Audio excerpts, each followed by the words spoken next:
Como ser grato em meio ao sofrimento? Como ser grato a Deus em meio ao sofrimento? É sobre isso que nós vamos falar um pouquinho aqui hoje. Eu gostaria de apresentar 7 conselhos extraídos da palavra de Deus para seus filhos, que nos ajudarão a sermos gratos a Deus, mesmo em meio ao tempo de sofrimento.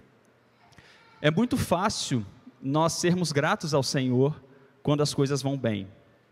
É muito fácil agradecermos ao Senhor quando temos muitos motivos de celebração. É muito fácil ser grato a Deus quando nós temos muitas coisas para comemorar na vida. Mas como é difícil manter uma atitude de gratidão no coração quando nós atravessamos os vales sombrios da nossa existência. Como é difícil manter um coração grato a Deus, reconhecendo o que Ele faz por nós, quando parece que as circunstâncias todas estão desfavoráveis a nós. E a gente só consegue sentir dor, angústia, escuridão, sofrimento. Como que nós podemos ser gratos a Deus diante desse cenário? É sobre isso que nós vamos falar hoje. Eu gostaria de pedir a sua atenção humildemente, para que a gente possa acompanhar o raciocínio da palavra nesse sentido.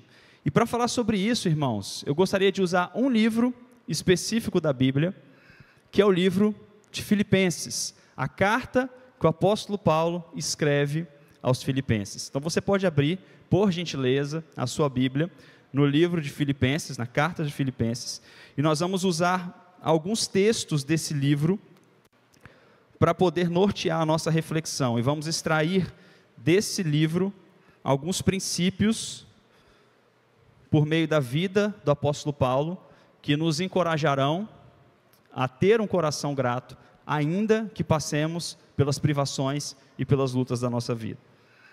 Mantenha a sua Bíblia aberta aí no capítulo 1 de Filipenses.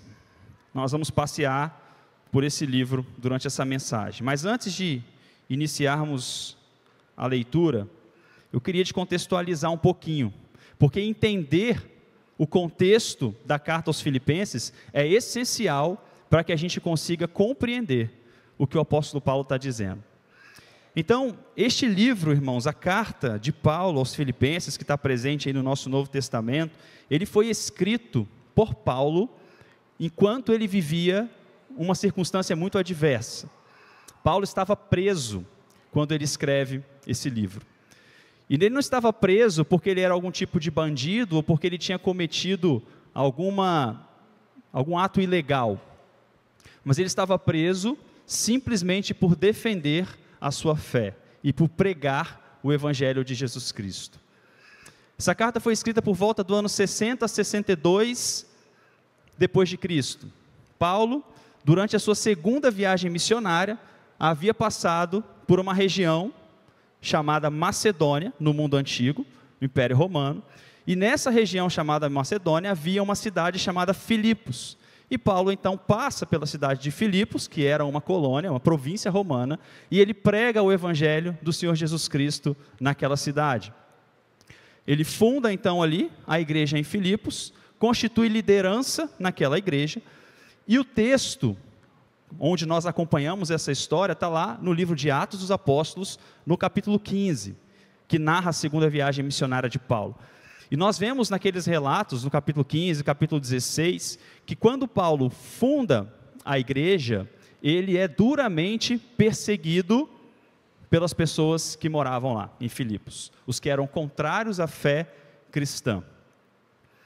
Paulo foi açoitado, Paulo foi preso, Paulo sofreu muito, mas depois ele foi liberto e meio que expulso da cidade de Filipos porque pregava o Evangelho e porque se mantinha fiel ao Evangelho. E Paulo dá seguimento à sua segunda viagem missionária. Ele retorna para Jerusalém, de Jerusalém ele volta para a igreja dele, a igreja que enviou ele em missões, que é a igreja de Antioquia. E ele sai então para a terceira viagem missionária. E ele passa novamente pela cidade de Filipos, fortalece os irmãos que lá estavam, e ele retorna novamente o caminho para voltar para Antioquia, para sua igreja de origem. No entanto, nos últimos capítulos do livro de Atos, a Bíblia narra que Paulo, em Jerusalém, quando chega no templo, ele é preso. Fica preso durante um tempo numa cidade próxima de Jerusalém, chamada Cesareia, e de Cesareia, Paulo então é enviado, por ser um cidadão romano, por isso ele tinha direito de ser julgado pelo imperador, no império, pelos tribunais em Roma. Ele então é levado preso até Roma. E então é nesse contexto, preso em Roma, que Paulo escreve esta carta para a igreja que ele havia fundado cerca de 10 anos antes da sua prisão. Esse é o contexto da escrita da carta aos Filipenses. O apóstolo Paulo estava preso, ou seja, privado de liberdade, e estava distante dos seus irmãos em Filipos. E os filipenses, como eles estavam? Os filipenses, à semelhança do que Paulo sofreu enquanto estava junto deles, também estavam sofrendo com as duras perseguições por causa da sua fé. Os estudiosos vão concordar em sua maioria que os principais perseguidores dos filipenses eram os próprios cidadãos de Filipos que tinham cidadania romana.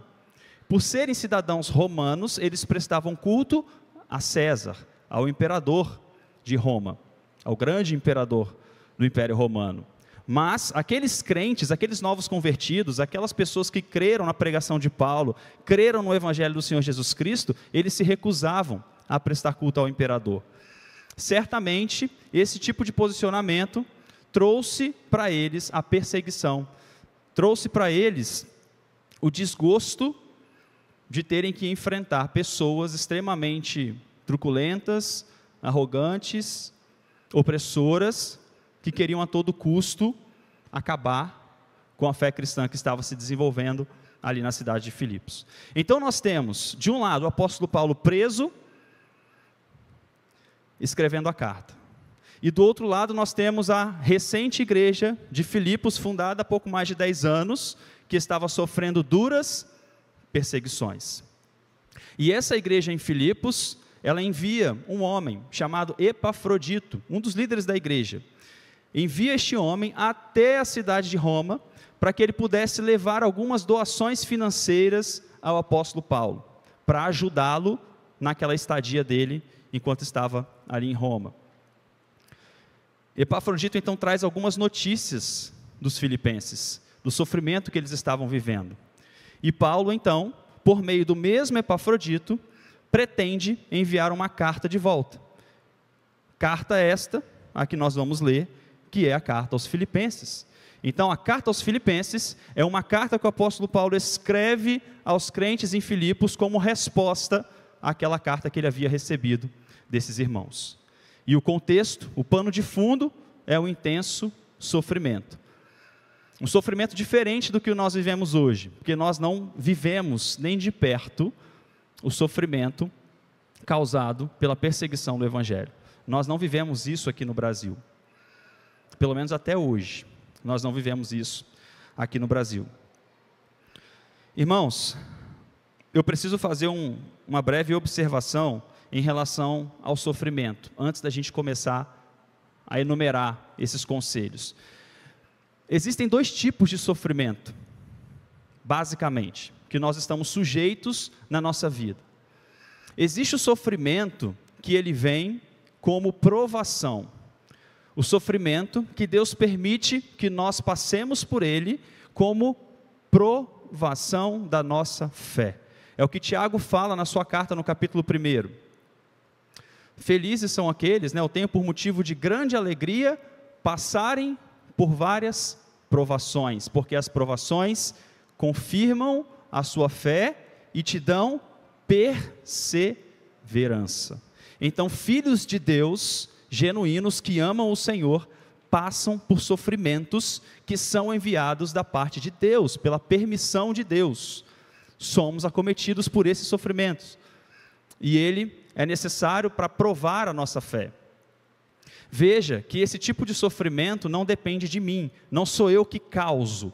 o sofrimento, mas ele simplesmente me alcança. Você quer um exemplo claro disso? Uma doença, uma enfermidade que não foi causada pelos seus maus hábitos de vida, mas uma enfermidade que te alcançou e te deixou extremamente debilitado. Um outro exemplo, um cenário de desemprego. Por exemplo, você ser mandado embora do seu trabalho, não porque você fez alguma coisa errada ou porque você é um mau funcionário, mas porque aconteceu alguma coisa com a empresa e você foi demitido. Deus está no controle de todas essas coisas. E se nós somos filhos de Deus e passamos por isso, o Senhor tem o controle. São provações que fortalecem a nossa fé. Agora existe um outro tipo de sofrimento. Esse sofrimento não é provação. Esse sofrimento, ele é consequência das nossas más ações. Então existe um sofrimento que Deus permite que nós passemos para provar a nossa fé. E Ele nos dá a força necessária para superá-los, e nós saímos mais fortes dele. E existe o sofrimento que é causado pela nossa negligência. Então, se eu não ando com Deus, se eu não busco o Senhor, se eu não me apego à palavra, eu vou cometer erros seríssimos na minha vida, por negligência, por falta de caminhada com Deus. E esse tipo de sofrimento é um sofrimento que é causado pelas nossas próprias ações, são consequências dos nossos pecados. E não é desse tipo de sofrimento que eu vou falar nessa manhã. Eu vou falar do sofrimento que vem para provar a nossa fé. Esse segundo tipo de sofrimento, existe um exemplo que eu acho muito interessante na palavra. O povo de Israel, quando estava entrando na terra de Canaã, os irmãos vão lembrar disso, eles entram na cidade de Jericó, e eles conquistam a cidade de Jericó, por causa de um ato milagroso de Deus. E aí a Bíblia vai narrar que Deus diz ao povo de Israel: vocês não vão levar nada dos despojos, né, dos habitantes de Jericó. Vocês não vão pegar prata, nem ouro, nem nada, vocês vão deixar tudo aí, eu não quero que vocês levem nada com vocês. Mas existe um homem chamado Acã, isso está narrado no livro de Josué, capítulo 7, e esse homem, Acã, a Bíblia diz que ele guarda um pouco de ouro e prata, e umas capas, né, que eram preciosas naquele tempo, e ele guarda isso e esconde debaixo da tenda, da barraca dele, como se ninguém fosse ver, mas Deus vê. E qual foi a consequência do pecado de Acã? O povo de Israel, em seguida, foi guerrear com uma outra cidade, chamada Ai. E essa cidade era uma cidade, teoricamente, muito fraca, no seu poderio militar.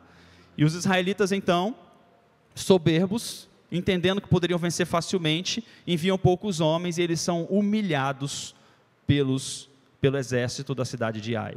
E aí Josué se volta ao Senhor e diz: Senhor, por que o Senhor permitiu que nós fôssemos humilhados dessa forma? Por que o Senhor deixou a gente passar por esse sofrimento terrível?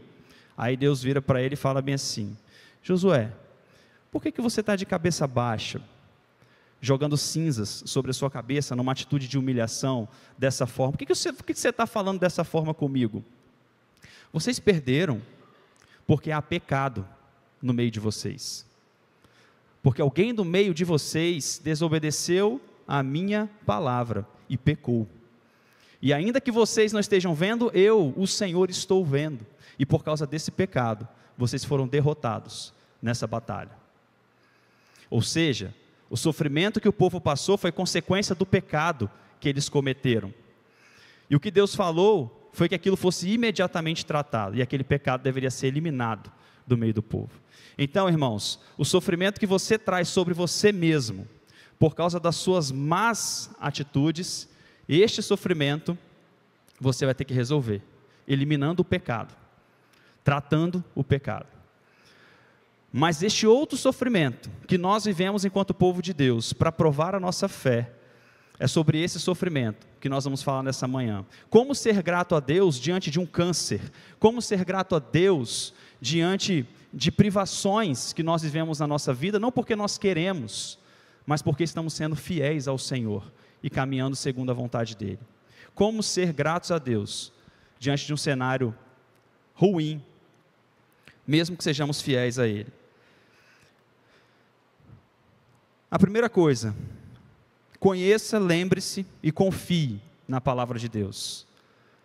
O que diz o texto bíblico em Romanos capítulo 8, verso 28.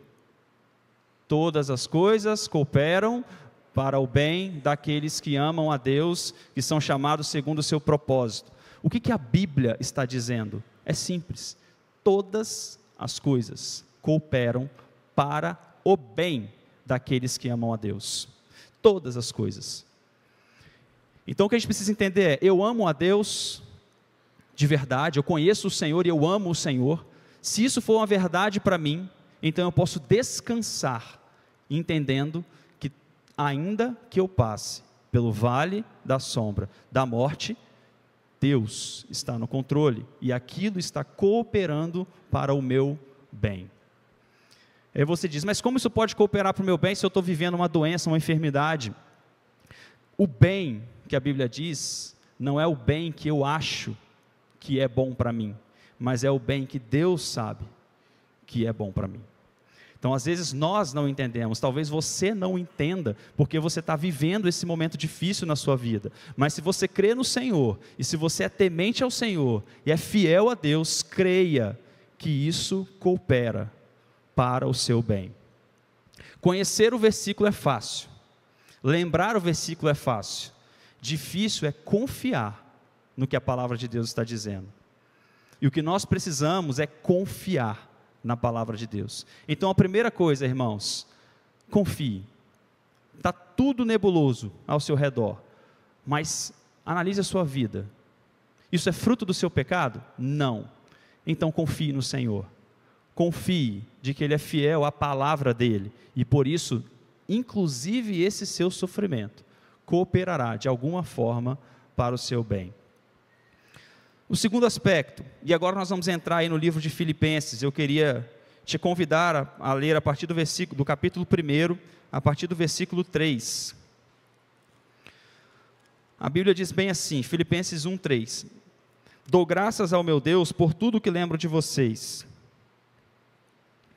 fazendo sempre com alegria súplicas por todos vocês, com todas as minhas orações. Dou graças pela maneira como vocês têm participado na proclamação do Evangelho desde o primeiro dia até agora.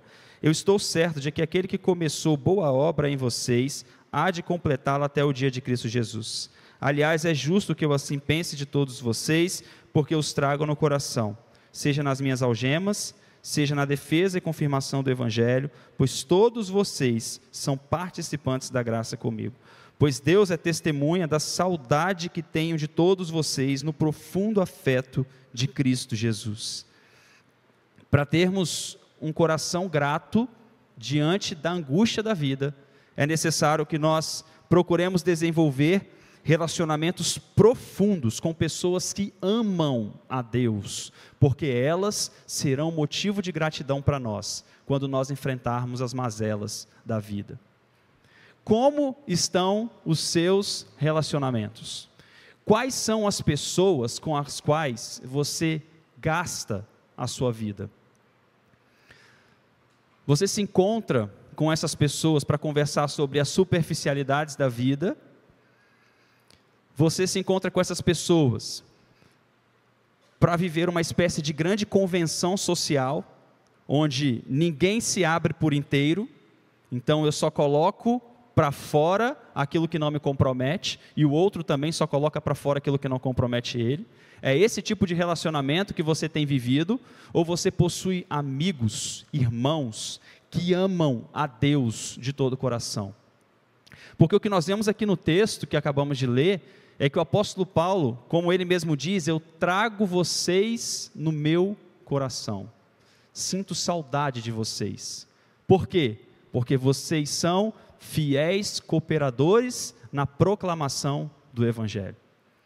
Paulo tinha uma ligação tão íntima com aqueles irmãos filipenses, que ele os trazia no coração, mesmo enquanto estava preso. Irmãos, certamente, receber aquela carta dos filipenses, que estavam vivendo em perseguição, para Paulo, receber aquelas notícias, foi algo que alegrou o coração dele, e que o fez grato a Deus, mesmo diante da prisão. E os filipenses, de igual modo, quando receberam esta carta que nós estamos lendo aqui agora, com certeza também engrandeceram o nome do Senhor, porque sentiram gratidão por terem como amigo e como pastor o apóstolo Paulo. Será que você consegue virar para Deus e dizer: Senhor, obrigado pela vida do meu amigo ou da minha amiga, do meu irmão ou da minha irmã? Não porque nós somos companheiros de festa, não porque nós temos uma relação onde a gente se vê todo dia, mas porque com esse irmão e essa irmã eu posso abrir o meu coração, o mais profundo do meu ser, colocar para fora tudo aquilo que me angustia, e esse irmão e essa irmã são usados pelo Senhor para trazer alento ao meu coração. Se nós temos amigos dessa forma, nós somos gratos a Deus, porque estes vão estar conosco no momento das maiores dificuldades que nós vivemos na nossa vida. Muitas igrejas esqueceram do apóstolo Paulo, quando ele estava preso. Não os filipenses, eles se lembraram, porque Paulo amava a Deus, e os filipenses também amavam a Deus. Eles estavam ligados, não pelas coisas que tinham em comum, mas estavam ligados porque ambos amavam a Deus. Quem é o seu amigo? E quem é a sua amiga? Que é um exemplo de amor a Deus para você. Exemplo de conhecimento de Deus, de confiança em Deus, e que alegra o seu coração toda vez que você lembra dele ou lembra dela. Então, primeiro, confie na palavra de Deus, e segundo, procure desenvolver relacionamentos profundos com pessoas que amam a Deus, porque elas serão motivo de gratidão quando nós passarmos pelas angústias da vida. Um terceiro aspecto: saiba que o seu sofrimento pode servir de encorajamento para outros. Olha o versículo 12 do capítulo 1. Quero ainda, irmãos, que saibam que as coisas que me aconteceram têm até contribuído para o progresso do Evangelho, de maneira que toda a guarda pretoriana e todos os demais sabem que estou preso por causa de Cristo. E os irmãos, em sua maioria estimulados no Senhor por minhas algemas, ousam falar a palavra com mais coragem. O que Paulo está dizendo aqui? Lembra, ele estava preso em Roma. Guarda pretoriana é o pelotão de elite da guarda do Império Romano. Paulo estava diante destes soldados que se revezavam durante o dia para poder fazer a guarda dele.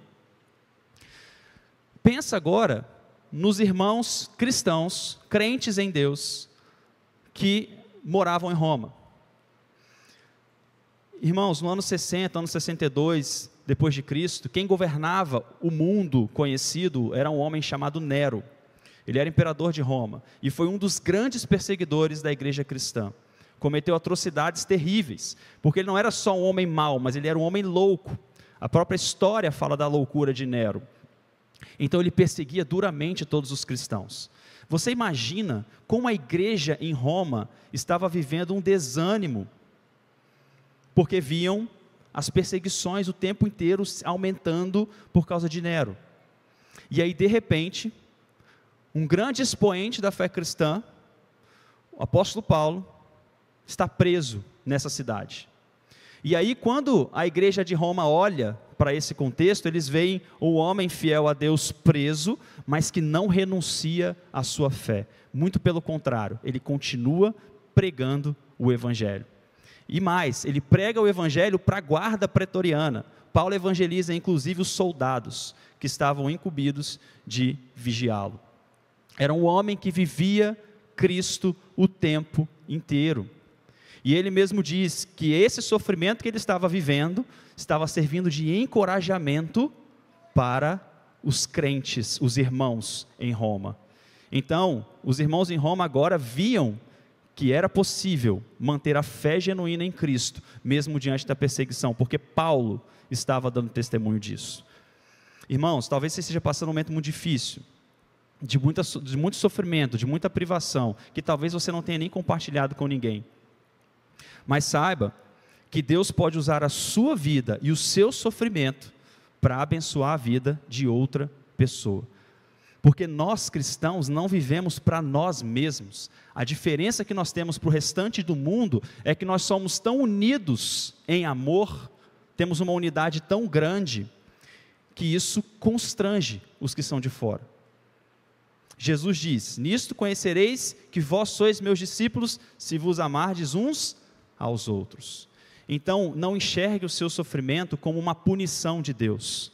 Enxergue o seu sofrimento como uma forma de Deus abençoar a vida das pessoas que estão à sua volta. Você quer ver um exemplo? Nós temos alguns irmãos que estão passando por enfermidades graves aqui na nossa igreja, você conhece. Quem de nós, quando olha para um desses irmãos, olha e diz: nossa, que coisa chata. Quando nós olhamos para esses irmãos, nós somos encorajados.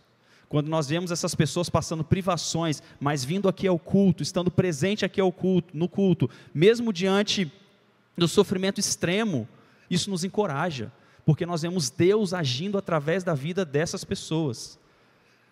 Então, se você está vivendo esse tempo de angústia e de sofrimento, creia que Deus pode usar a sua angústia e o seu sofrimento para abençoar outras pessoas. E se a gente enxergar dessa forma, certamente vai haver gratidão. Pai, obrigado. Obrigado porque o Senhor usa a minha vida para abençoar outras pessoas. Obrigado porque o meu sofrimento não é inútil, mas ele é usado pelo Senhor para abençoar a vida de outras pessoas. Era assim que o apóstolo Paulo enxergava o sofrimento que ele estava vivendo na prisão. Um quarto ponto, irmãos, tenha sempre em mente que essa vida é passageira e que Jesus é ao mesmo tempo a nossa maior alegria e nossa maior missão. Tenha sempre em mente que essa vida é passageira. Leia comigo, ainda no capítulo 1, o verso 20 e o verso 21. Paulo diz o seguinte: minha ardente expectativa e esperança é que em nada serei envergonhado, mas que com toda a ousadia, como sempre, também agora, Cristo será engrandecido no meu corpo, quer pela vida, quer pela morte. Porque para mim o viver é Cristo e o morrer é lucro. Paulo está se referindo ao iminente julgamento que ele iria sofrer. Ou seja, ele estava preso, naquele contexto era uma prisão domiciliar. Então Paulo estava numa casa, e ele estava perto de ser enviado a um tribunal romano para ser julgado. E quando ele diz isso, Cristo será engrandecido no meu corpo, quer pela vida, quer pela morte, ele está dizendo o seguinte: eu vou chegar lá diante do tribunal e vou defender a minha fé, e vou pregar esse Jesus Cristo. Se quiserem me matar por isso, eu estou no lucro, porque eu irei para junto do Senhor Jesus. E se quiserem me libertar, eu continuarei vivendo para Cristo Jesus, porque a minha vida é o próprio Jesus Cristo. Ou seja, o apóstolo Paulo tinha um coração grato a Deus, porque ele sabia que essa vida é passageira. E se nós não nos apegamos a essa vida, é muito mais fácil nós sermos gratos ao Senhor. Agora, se nós nos apegamos a essa vida, se nós queremos conquistar tudo que a gente pode conquistar aqui, diante do primeiro sofrimento que aparecer, quando você vê que, na verdade, você não tem o controle que você gostaria de ter, não é gratidão que você vai viver, você vai viver a frustração, você vai viver a ira, você vai viver a angústia, porque você queria estar no controle, porque você quer viver apegado a esse mundo. E o que a palavra diz é exatamente o contrário. O que Paulo diz é: para mim o viver é Cristo, ou seja, se eu estou vivo nesse mundo, é somente para a glória de Cristo. E se eu morrer é lucro, porque eu estarei junto com o próprio Cristo. Se nós estamos enfrentando as lutas da vida com essa mentalidade, então se você perdeu o seu emprego e está desesperado, porque não sabe como você vai sustentar a sua família, quando o seguro-desemprego acabar, creia, irmãos, que o Senhor está com você, porque você não é cidadão desse mundo, e Deus não deixa os seus filhos, cidadãos dos céus, que estão nesse mundo de passagem, Ele não deixa totalmente desguarnecido.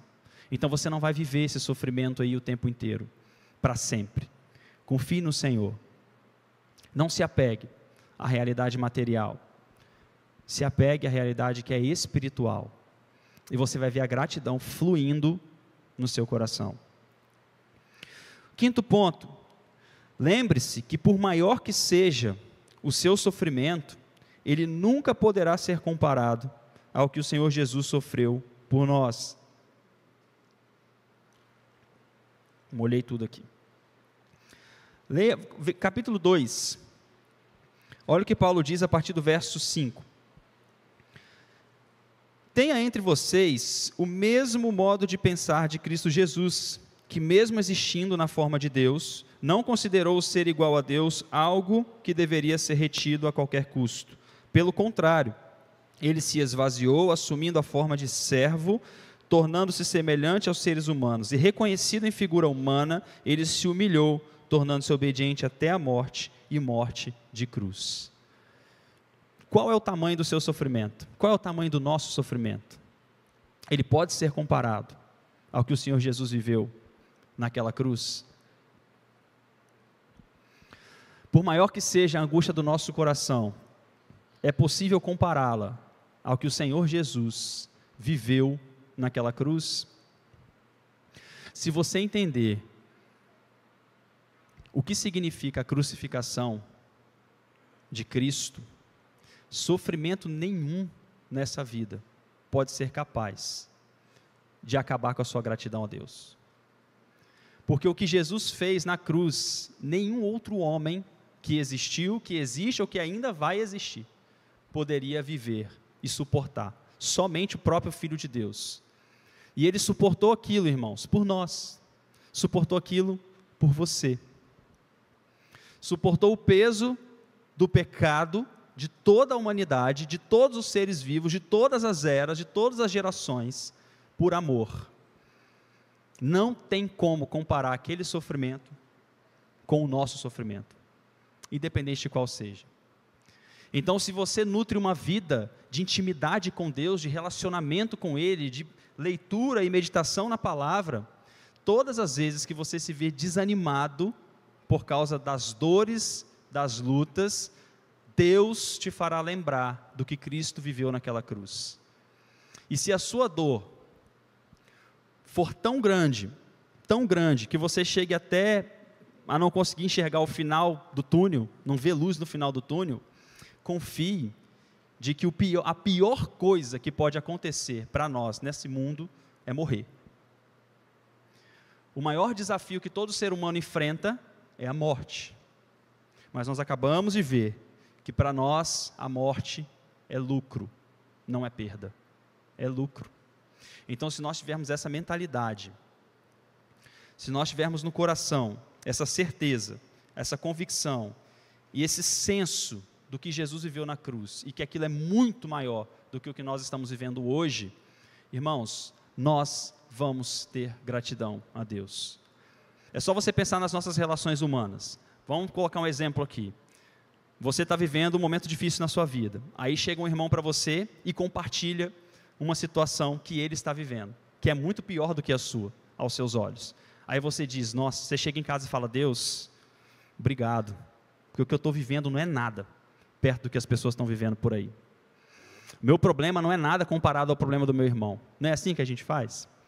Agora, se nós, ao invés de considerar o nosso irmão, considerarmos o próprio Cristo Jesus, qualquer problema que vier sobre a nossa vida, nós sempre vamos dizer, Senhor, eu estou vivendo um momento muito difícil, mas obrigado pelo que Jesus fez, porque eu nunca seria capaz de fazer o que Ele fez e sofrer o que Ele sofreu por mim. Muito obrigado, porque o meu problema não é nada diante do que o seu próprio Filho viveu naquela cruz. Está vendo a gratidão surgindo? A partir da nossa visão da cruz de Jesus. Penúltimo ponto. Mesmo quando não houver vontade, ore ao Senhor e coloque todo o seu sofrimento diante dEle, reconhecendo tudo que Ele já fez por você. Veja comigo o capítulo 4, a partir do versículo 6. Um texto muito conhecido. Paulo diz, não fiquem preocupados com coisa alguma, mas em tudo sejam conhecidos diante de Deus os pedidos de vocês, pela oração e pela súplica, com ações de graças. E a paz de Deus, que excede todo entendimento, guardará o coração e a mente de vocês em Cristo Jesus. Imagine o tamanho das aflições que os filipenses, nossos irmãos, estavam vivendo diante da iminente morte, todos os dias. E Paulo vira para eles e diz: olha, irmãos, não fiquem ansiosos com a possibilidade de você morrer amanhã. Não fique ansioso com a possibilidade de um soldado romano pegar você amanhã, ou de um judeu te denunciar, e você no dia seguinte estar na prisão, e no outro dia você ser levado à morte. Não se preocupe com isso. Pelo contrário, ao invés de você ficar pensando nisso e preocupado com esse sofrimento, leve tudo diante de Deus em oração. Porque é esse Deus que enviará a paz dele, de tal forma que encha o seu coração e você descanse no Senhor. Então, irmãos, não há nada místico, é um relacionamento. Quanto mais eu ando com Deus, mais próximo eu fico do Senhor, consequentemente, mais paz haverá no meu coração. Então, se o seu contexto de sofrimento for tão terrível, que você não tem força para sair da cama, que você quer ficar ali para os restos do dia da sua vida, lembre-se, Deus sempre dá a força necessária para você orar. Deus sempre dá a força necessária para você orar. Você pode estar vivendo um momento terrível, que você não tem vontade de fazer nada, mas Deus dá uma fagulha que seja de força, para que você possa, da sua cama, fechar os seus olhos e orar, e falar: Senhor, eu não aguento mais, me leva, eu não aguento mais. Ore e coloque diante de Deus as suas angústias e as suas aflições, e creia que a paz de Deus, que excede todo entendimento, guardará o seu coração em Cristo Jesus. Não sou eu que estou falando, é a palavra de Deus, é o apóstolo Paulo, mas nós precisamos orar. A oração produz um coração grato, irmãos, porque Deus age através da oração. Então jamais deixe de orar. Se você não tiver vontade nenhuma de orar, nenhuma, ainda assim, vai lá e fala: Deus, eu não quero falar com o Senhor, mas eu estou aqui em obediência à tua palavra. E mantenha isso como um hábito na sua vida. E por fim, usando como exemplo as palavras finais de Paulo aos Filipenses, condicione o seu pensamento às coisas que são do alto, ou seja, pense nas coisas que são do alto. Olha o que Paulo diz no versículo 8 do capítulo 4. Finalmente, irmãos, tudo que é verdadeiro, tudo que é respeitável, tudo que é justo, tudo que é puro, tudo que é amável, tudo que é de boa fama, se alguma virtude há e se algum louvor existe, seja isso o que ocupe o pensamento de vocês. Ou seja, pense em tudo que vem de Deus. Você vai ver como consequência a gratidão que vem de Deus fluindo através do seu coração. Agora, nós pensamos nas coisas que são do alto ou pensamos nas coisas que são da terra? Esse é o grande problema. Andamos tão presos aqui que a nossa mente só consegue alcançar as coisas daqui. Faça depois uma retrospectiva no seu dia e veja tudo, tente lembrar de tudo que passou pela sua mente. Tudo que você conseguir lembrar, que passou pela sua mente durante o dia, e veja quantas vezes o seu pensamento estava voltado para Deus, e para as coisas que são de Deus, porque é exatamente isso que Paulo está exortando os filipenses a fazer. Se nós quisermos então, viver uma vida de gratidão, em meio às aflições da vida, nós precisamos, primeiro, entender que há sofrimentos que são causados pelos nossos pecados, e precisamos lutar contra isso. Precisamos entender que há necessidade de confiar na palavra de Deus. Precisamos confiar na palavra de Deus. Precisamos desenvolver relacionamentos profundos com pessoas que amam a Deus e falam de Deus para nós. Precisamos entender que o nosso sofrimento pode ser usado por Deus para abençoar outra pessoa. Precisamos ter em mente que essa vida é passageira e que o maior sofrimento de todos, que é a própria morte, ela não é capaz de tirar a nossa alegria. Precisamos lembrar que por maior que seja o nosso sofrimento, ele nunca vai ser comparado ao sofrimento de Jesus Cristo na cruz. Isso traz gratidão a nós, porque Ele já pagou o preço que nós deveríamos pagar. Precisamos orar, ainda que não haja vontade nenhuma, porque diante da nossa oração, Deus age, nos dando paz e gratidão, reconhecimento de tudo que Ele tem feito por nós.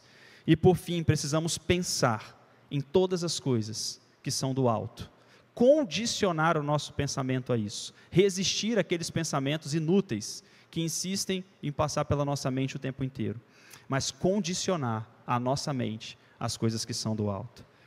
Para encerrar a minha palavra e a gente orar, eu gostaria de deixar uma última arma, que não é nem um conselho, mas é de fato uma arma, para que nós possamos usar quando o sofrimento estiver forte demais, e você não se lembrar de nada que eu falei aqui.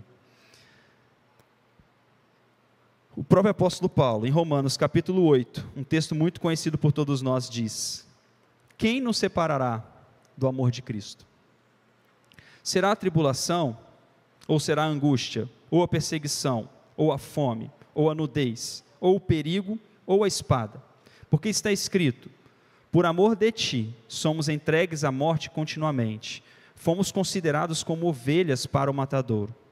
Em todas estas coisas, porém, somos mais que vencedores, por meio daquele que nos amou.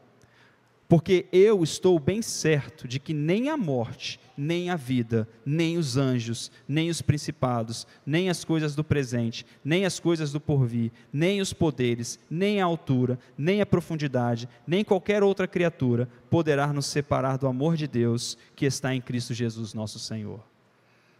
E a gratidão toma o nosso coração, quando a gente reflete sobre essa palavra. Vamos orar? Senhor, eu não sei como está o coração dos meus irmãos aqui nessa manhã, mas é possível, Pai, talvez até provável, que alguns deles estejam vivendo momentos de intenso sofrimento. Não um sofrimento que eles causaram, Senhor, mas um sofrimento que o Senhor está permitindo que eles passem, para a provação da fé. E nós sabemos que quando a nossa fé é provada, Pai, nós alcançamos perseverança no Senhor. Por isso, Deus, em nome de Jesus, que o Senhor dê um novo ânimo a esses meus irmãos e minhas irmãs, que podem estar passando por esse contexto. Reanime-os, Pai, com a Tua própria palavra e com o poder do Espírito Santo do Senhor, porque não há livro de autoajuda, não há conselhos, ó Deus, suficientes nesse mundo, não há nada que supere a ação direta do Teu Espírito no coração dos Teus filhos. É disso que nós precisamos quando nós enfrentamos a dor e o sofrimento. Então, Pai, em nome de Jesus, que a Tua presença seja tão real no coração desses irmãos, que agora, neste momento, ainda nessa manhã, eles sintam gratidão por serem Teus filhos, gratidão por terem um Deus que jamais os desampara. Ajude-os a enxergar o sofrimento, Pai, as dores, as doenças, as angústias, de outra forma. Ajude-os, ó Deus, a andar com o Senhor, diante do vale da sombra da morte, não temendo mal algum, como diz o salmista, e a cultivar um coração grato, sabendo que tudo que o Senhor faz e tudo que nós vivemos como provações cooperam para o bem daqueles que amam o Senhor. E nós amamos o Senhor, Pai, por isso queremos confiar na Tua palavra e descansar na Tua palavra. Assim eu entrego diante do Senhor, intercedendo pela vida dos meus irmãos, para que o Senhor seja favorável a eles, Pai, nessa manhã, e dê um novo ânimo, um novo fôlego, e que eles possam descansar no Senhor, e usufruir da paz que excede todo entendimento, Pai. Ó Deus, e agora, que a graça de Jesus Cristo, que o amor de Deus, nosso Pai, e que a comunhão do Espírito Santo do Senhor estejam com toda essa igreja, Pai, agora e para todo sempre. Amém e amém.